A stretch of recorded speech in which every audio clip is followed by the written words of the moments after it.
تخيل تروح ماكدونالدز تلاقي برجر كينج هو اللي مستنيك هناك. الحكايه بدات لما برجر كينج قرروا يعملوا كامبين علشان يزودوا تحميل الابلكيشن بتاعهم. ما كانوش عاوزين يعملوا اعلان عادي، فقرروا يلعبوا لعبه ظريفه وغلسه حبتين.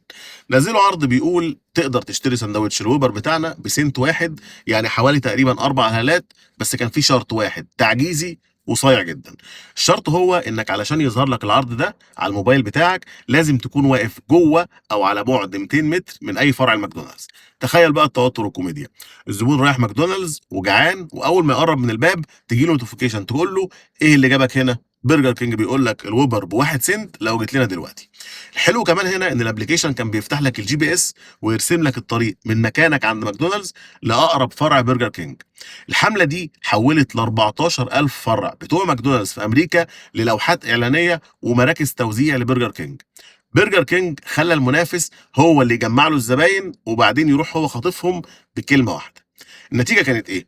الابلكيشن بتاع برجر كينج طلع للمركز الاول في الاب ستور في ايام قليله جدا، واكتر من 1.5 مليون شخص حملوا البرنامج، والمبيعات زادت بشكل خرافي. والاهم من ده كله انهم اهانوا المنافس بذكاء وبرود اعصاب.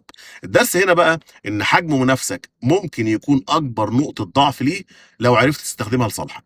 فمش دايما لازم تصرف اكتر منه، المهم انك تفكر ازاي تركب على مجهوده وتخطف الزبون في اهم لحظه.